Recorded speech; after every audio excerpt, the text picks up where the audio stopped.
Bethany and Lettuce have joined us once again, guys. Thanks very much for sticking around.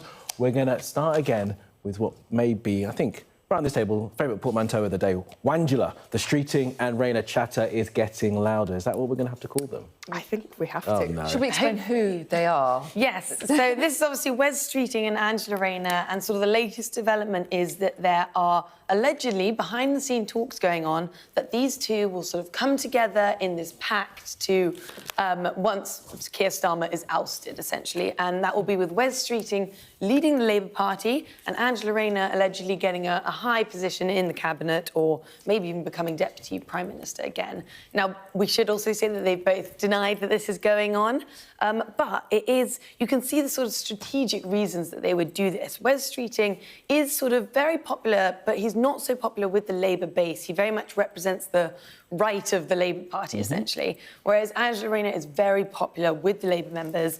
And if you want to become a Labour leader, you do need to have the support of Labour members. So the idea is that if they come together, they might be able to get through and Wes would become leader.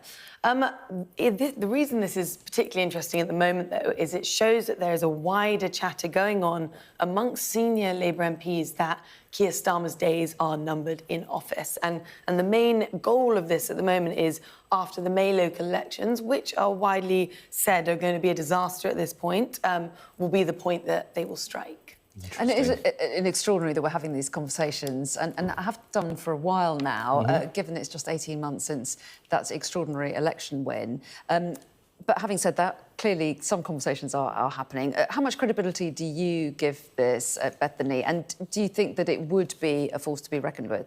I think it absolutely would. As Letta said, these two as a pair represent such a broad stretch of the Labour membership, and indeed backbenchers who are not feeling the love at the moment, that I think it would cover a lot of bases, and it would cover bases that the current government, the current top of the Labour Party, aren't doing so well with.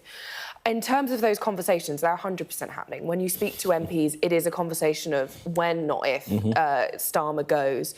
And, you know, there are conversations, as we heard a little while ago, sort of going, oh, well, should we kick him out before the May elections? That seems to have died down, but maybe only because you know, not every group in the Labour Party are ready. The Labour need to have all of their kind of ducks in a row, those candidates for leadership ready, and it doesn't seem like the left have that leadership candidate, possibly because they were hoping it would be Angela Rayner, and after she stepped Could it not still be? It could still be, but politically it would be a difficult one for her, since she had to resign as Deputy Prime Minister for that tax scandal around her house not paying the correct amount of tax by quite a large amount. It would be difficult for her to make such a quick comeback, especially considering she was Housing Secretary as well as Deputy Prime Minister. But it's not out of the question. I mean, stranger things have happened. Yeah.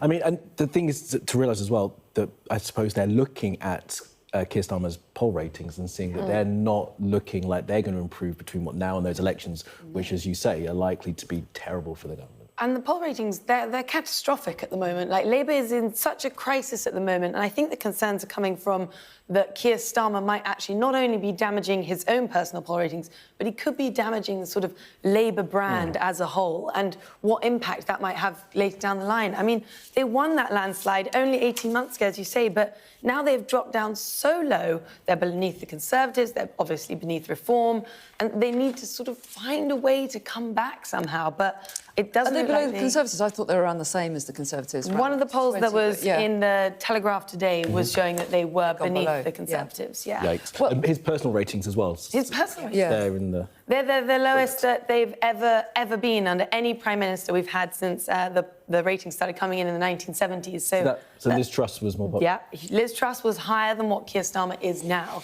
So his own personal popularity is just... Yikes. It's just disaster. And let's continue with... I was going to say frustrations within Labour. There's a former Prime Minister who is apparently frustrated, according to The Times, and frustrated presumably with Keir Starmer's performance, but particularly frustrated with the budget. Yes, very frustrated with Rachel Reeves. It sounds like, well, from this report in The Times, he thinks the budget was too left-wing. There are a lot of Labour backbenchers who would disagree and have been airing their own grievances, mainly behind the scenes, but they always make it into the papers anyway. And we're grateful for that. But he seems annoyed that this wasn't Blairite enough of a budget. I think it would be I mean, he didn't write it. I think that's his argument is why. that elections are won from the centre, isn't it? Exactly. Indeed. And his think tank, the Tony Blair Institute, have been working really closely with the Labour government to steer. We know that they've kind of selected the rising stars of the 2024 intake to kind of mould them into the MPs that he thinks they should be.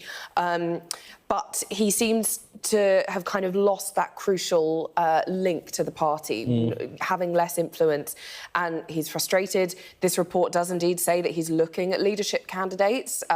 According to this report, it sounds like Shabana Mahmood, the Justice Secretary, is his sort of pick. We've not spoken about her much. She's been a slightly quieter candidate, but she is...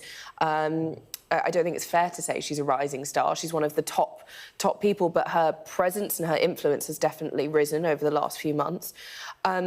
So Tony Blair is annoyed, and he is trying to work with, crucially, people that are not Keir Starmer, by the sounds of this report, to steer the party into the direction he thinks it should go in. One bit of the reporting here that I found interesting was this talk about tax and how Tony Blair has said... when contributing to a book, and also subsequently that the tax threshold the tax rate is too high, and they need to bring that down, which obviously goes completely against what we've seen in the most recent budget. I think it also just speaks to a lot of the fact that there is such divisions within the Labour Party. I mean, we've seen it on all the U-turns that we've had over this past year, whether it was PIP claims and things like that, whether it's the winter fuel payments. There have been times when the Labour Party has tried to push through a policy in an effort to save some money, because you know that they've been struggling with the financial black hole, and they've had to U-turn on that very publicly, very embarrassingly, because of these very staunch left-hand side of the Labour Party backbenchers that we've been talking about, and they haven't been able to get things through. Well, here's a very sort of famous, good old Labourite here, and he's on the other side saying you need to be pulling this way. And so it's sort of this tussle that's going on, but it's always playing out on the front pages, as you say, and that's never good when you're looking at a party. You need to look at it and make it seem united, which is almost where this Wangela pitch is coming from, the left and the right coming together. Absolutely. And we've got 6 months of this, if it is happening for the election. The joy. We're going to stay on the same page, actually, at the Times, because there's a story about reform there, that the headline, Reform expels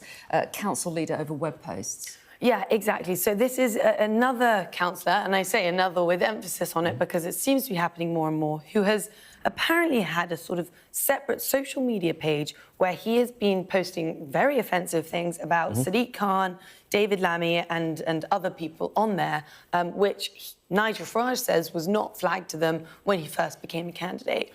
And, I mean, this is sort of slightly exhausting at this point because this has been happening so much, and I think it speaks a lot to the fact that Reform grew so quickly, particularly when it was those last council elections. They won 677 seats last May. That's a huge amount for a party that only has 5 MPs at the moment.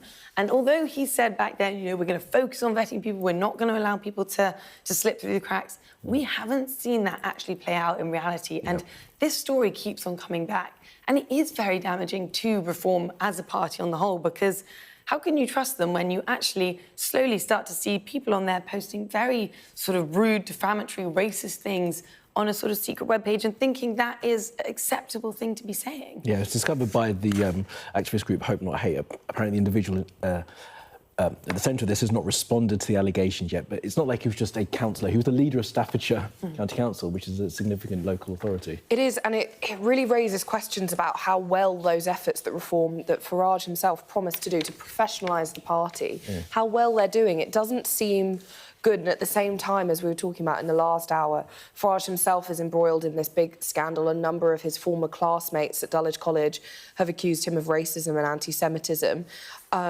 I do wonder if this story, you know, he's revoked the membership, if that's going to maybe make his own response to that story more difficult. Questions of why he personally isn't, you know, taking more action. He will, of course, say it's because he made those alleged comments when he was a child. He also says he never directly racially abused anybody, which Yes. is trespassing. So he will say they're different, and they are different, but I think it will make this the response a little bit thornier for him. But again, for people to trust reform, this puts a little bit of a dent in that. Yeah. OK. Yeah. And, the other thing he points out is 50 years ago, which is a whole debate that we had in the last hour. But let's move on, shall we, to a completely different story. Is this The Guardian? It looks like The Guardian, yes. Yeah. Gen Z's top hang-ups. Talk us through them. There has been this study Because they're Gen Z.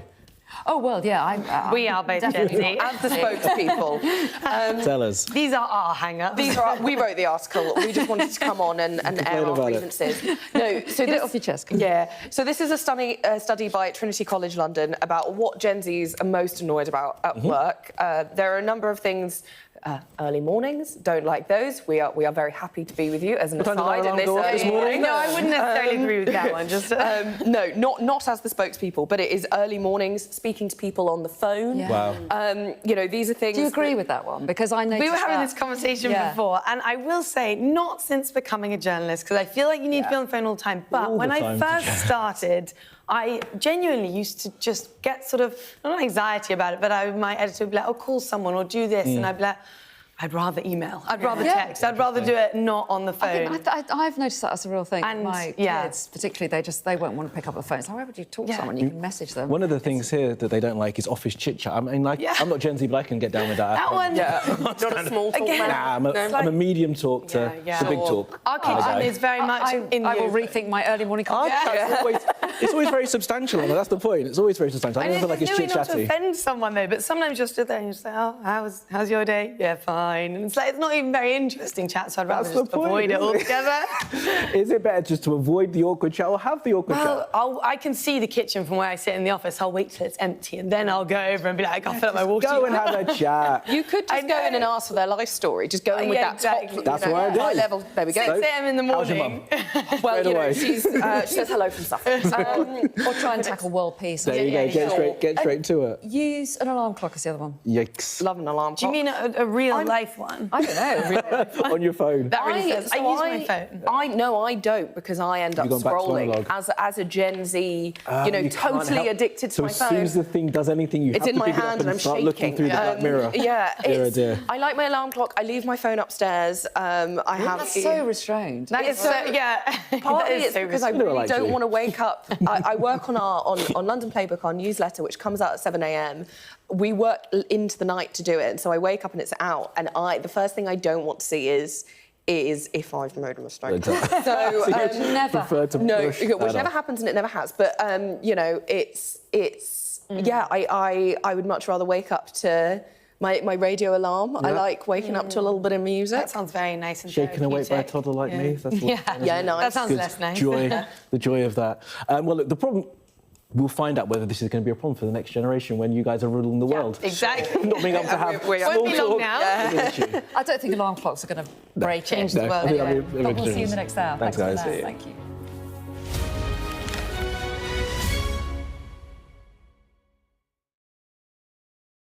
What might happen if Russia attacked the UK? This is clearly